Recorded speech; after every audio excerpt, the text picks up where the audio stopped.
Hello, this is Michael Shaw reporting on a project which currently is being called Hovertanks, but it's still pending a name. So I'll figure out an actual proper name one day.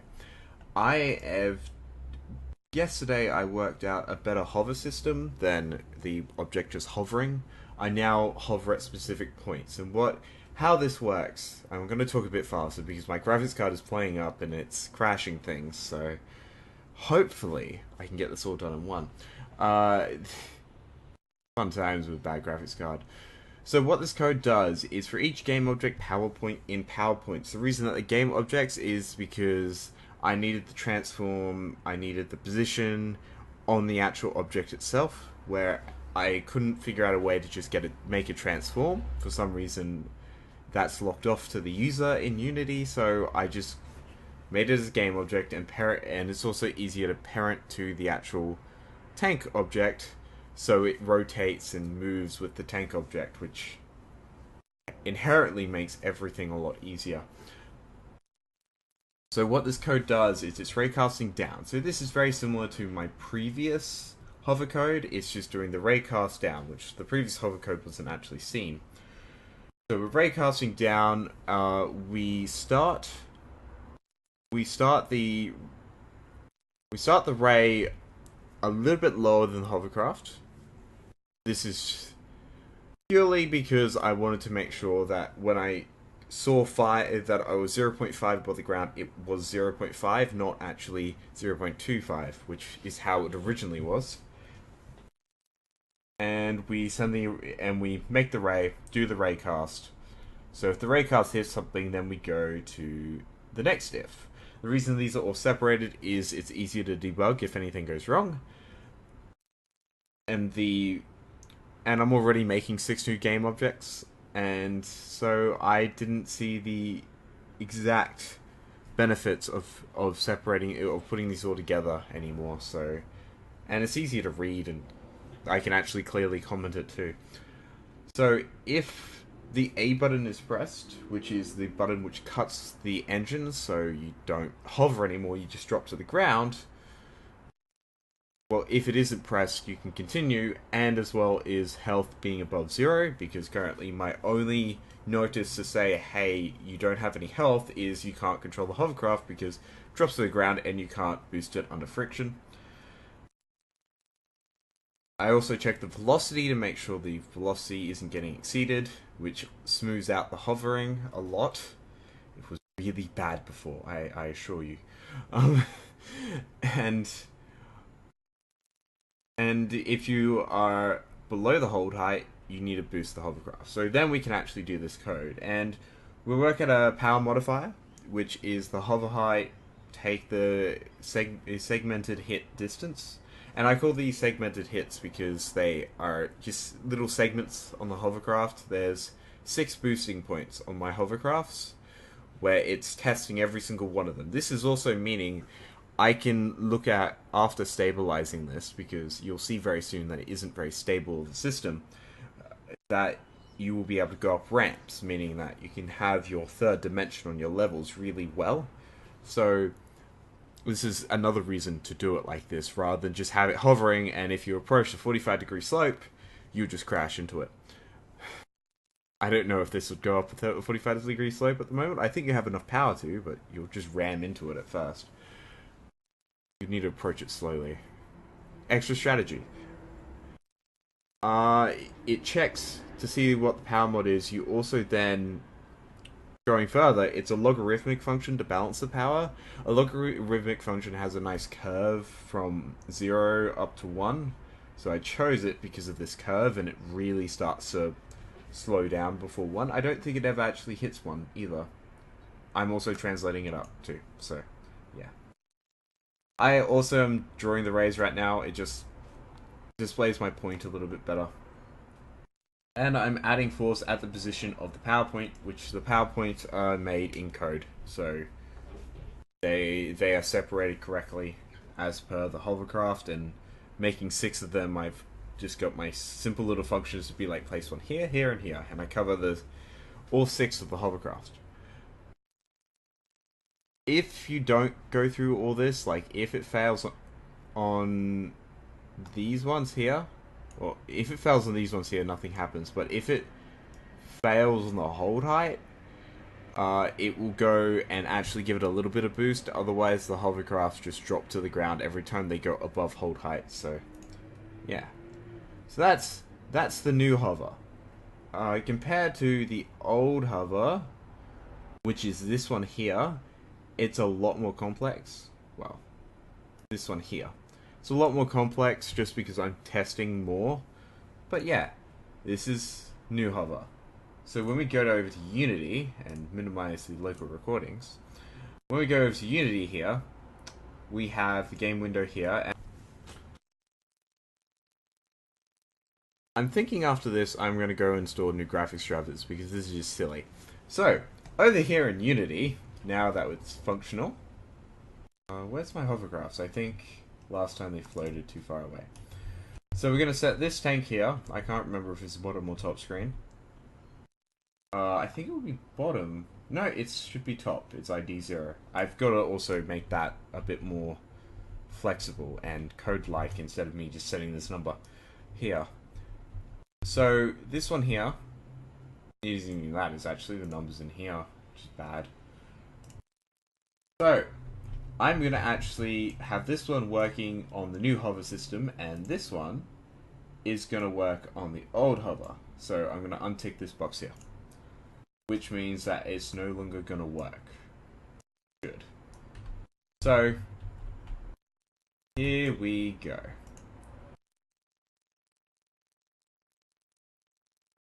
It may be that the old hover system is actually broken. That could be all possible. But okay, let's just turn it on. So we have these two hovercrafts, and as you can see with this one, as it starts off, it's moving forward. I'm not actually playing with controls. If I was, you can see, if it was, there's a little UI there now. Let me just stop that one and make it go down.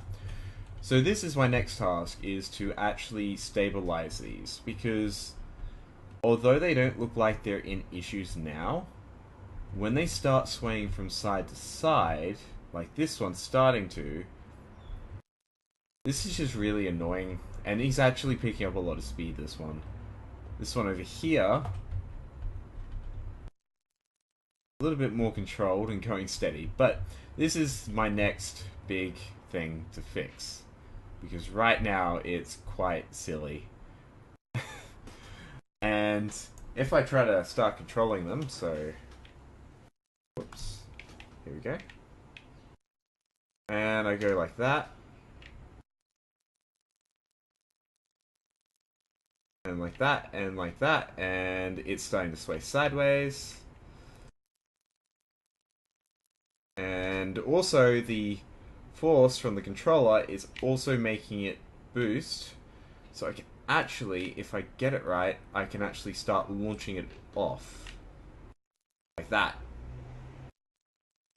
or just crash it, one of the two. But now that's pretty much uncontrollable when it comes to balance. So it's going to continue going that way, and then it's going to seesaw over. So it's practically this massive swinging motion, which I've got to fix, but it's quite fun to play with right now. So I'm going to get on to fixing this now, so it isn't so crazy. And hopefully I will come back with an actual fixed issue. Well, not fixed issue, fixed conclusion, and I'll be able to take one of these up a simple ramp. So yeah, I will actually report in just after this, because this is going to be kind of my work log for this one. Okay, see you guys soon.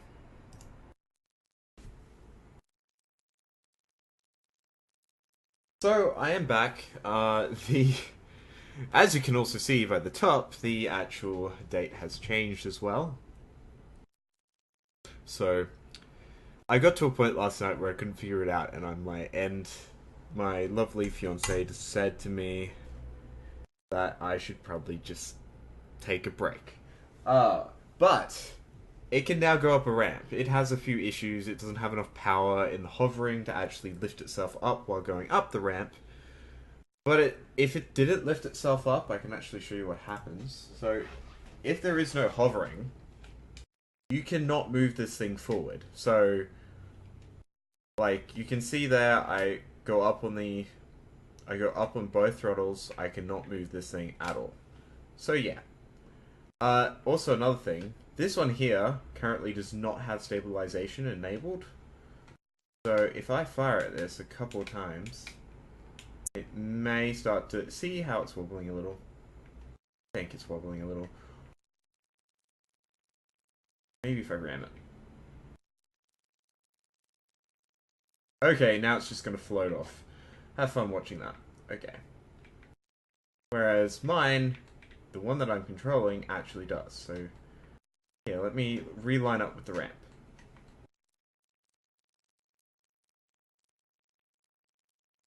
Hovercrafts are annoying.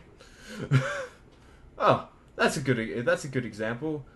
Okay, so previously, if I lifted up like that, I would have just kept rolling around. Now I actually stabilize. I can move the hovercraft again. And yeah, so previously the only way to recover when the hovercraft actually lifted itself up. Wow, I cannot aim for this ramp. So when the hovercraft lifted itself up like that, the only way I could recover would be to shut off the engines. But now it actually stabilizes itself not too far away. So if you hit something, you're gonna wobble a bit, but it isn't gonna be like the end of your game wobble. Let me just shut down. Watch this one. All of a sudden, what? You can also see that I reduced the speed on that other one. This is also using the better controller, so I can control it a little bit better. So I'm just going to go ramming speed. This is why we do not use hovercrafts. Oh, isn't it?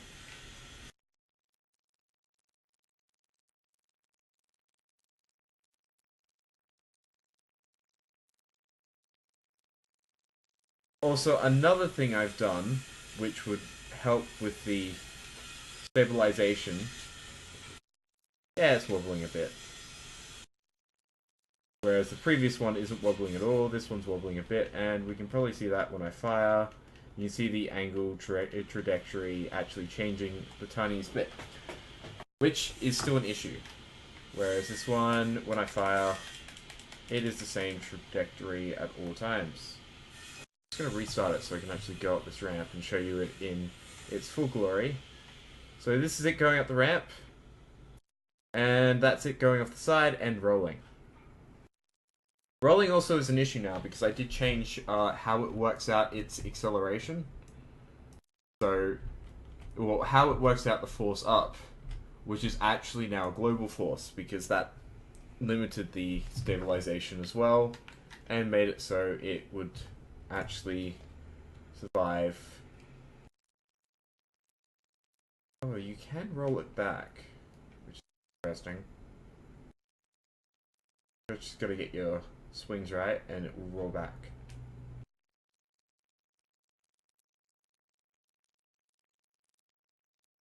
Yeah. Come on. There we go. Couldn't do that without the stabilization, I assure you. I'm not going to try and do it on the other one because it's just way too speedy. I can't actually control it properly. So, what I've done to fix up the stabilization, and see this one's now floating perfectly. It's amazing. So if I go into tank here, so this is this tank, and because I clicked, it actually just rebooted a few things. And is trying to continue to reboot a few things.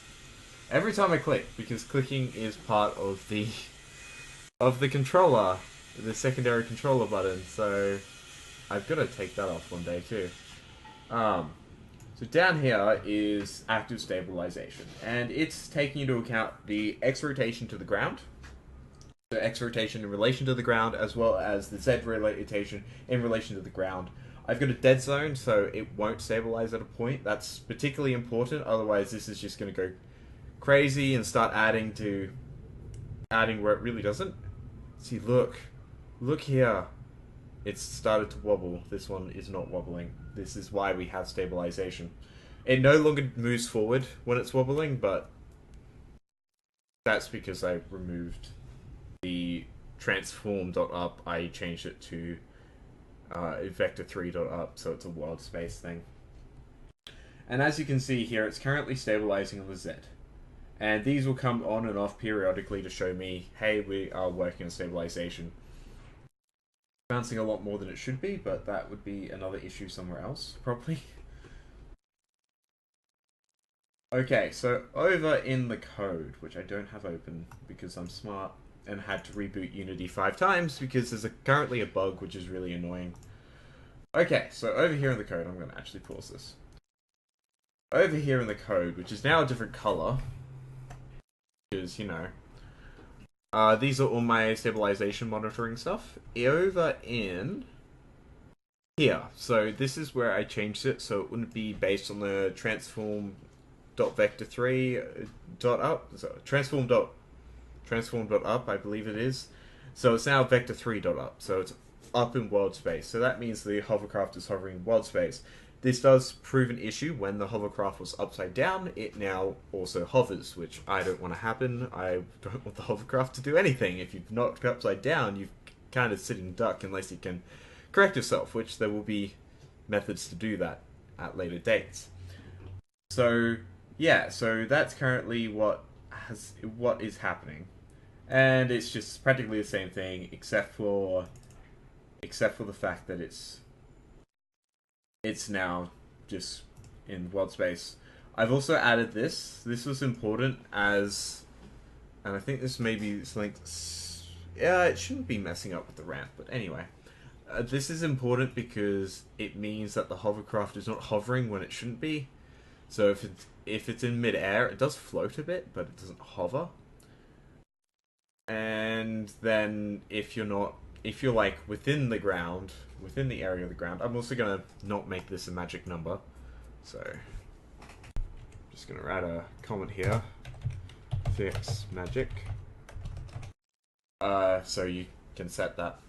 And if it doesn't, it does this normal thing. Now, this is the stabilization code, and it is not a short piece of code.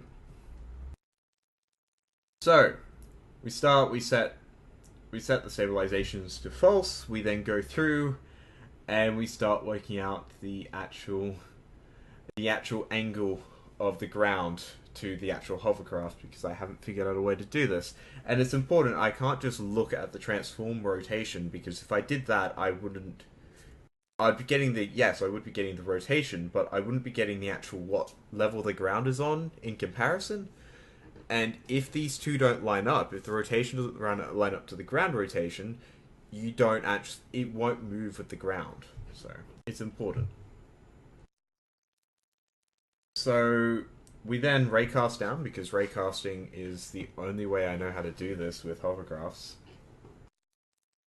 And when we raycast down, we find the distance, and then we figure out the actual rotation in relation to the ground. Very easy. It's trigonometry. It isn't very complex. This is where it gets a bit hard. This is also a magic number, so wonderful times. Fix magic. Why are you complaining? It's a comment. Thank you. Don't complain over comment. That's silly. So this is making sure that the angular velocity isn't too fast. If it's too fast, you can't correct it. It's just too hard. Oh wait, no. Making sure that you don't add too much onto the angular velocity. So if it isn't right, if it's off by a little bit here and there, and then you start adding onto it, of course it just keeps increasing speed, and then it just goes into a tumble forever and can't actually correct itself. So this comment is no longer needed. Yes, this is also cleaning up code session. Woo! If your X rotation, which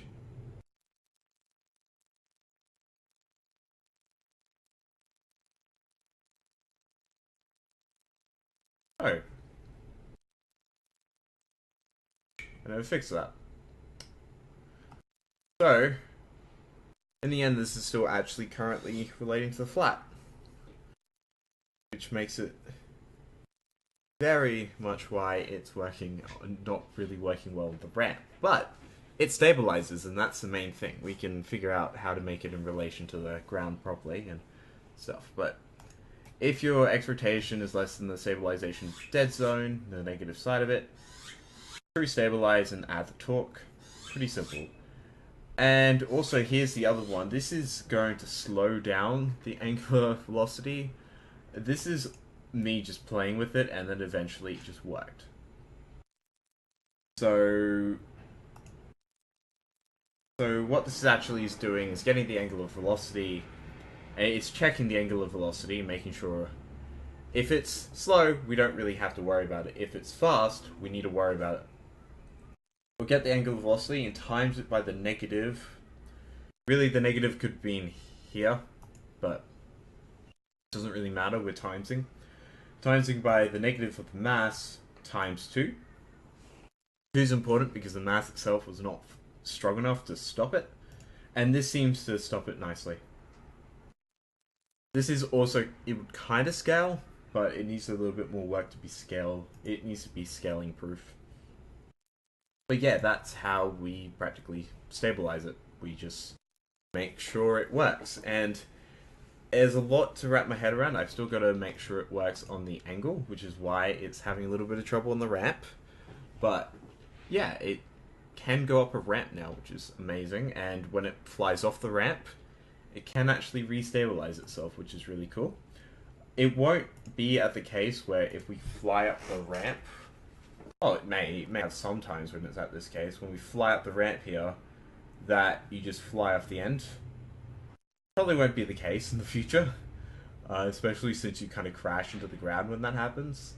And to be honest, the ramp itself is probably going to actually have a slope to it, not like a straight degree angle. So technically, if you flew up a ramp at full speed, you could jump to another ramp at full speed and slide off it instead of going crash. But that's in the future. But currently I'm at the stage where I should be able to easily make this relative to the actual ground angle, and then I should be able to place another ramp in, and I can actually build a whole level from this, which is where it starts to get fun, actually getting some level design into it. Probably going to try a few things to make the level, make future levels. This first level is probably going to be basic because I don't actually have I'm not in my location very much longer, so I can't start building things out of cardboard. So, but in the future, I'll like have full representations of the level out of cardboard. And then we'll see what happens when it comes to art and graphics and all. But this is what we're currently at, and it's starting to come together slowly. Next job is making it relative to the angle of the ground, and the job after that is actually putting the advanced UI in it, which I've been saying I've been wanting to do for weeks, which would mean that when we're aiming at this one here, it's actually going to tell us that we need more power, we need less power, we need to be angled more this way. So it's going to be interesting to design that and make it fluent. So there's a lot of design that has to happen there, but right now we have the physics objects actually working like I kind of want them to. Just going to make the angles work a little bit better. Other than that, I actually need to go to work in a couple of hours, so this is this week's log practically. I'm not going to do much more, and I've definitely rambled on enough. Thanks for listening. Mike Shore out.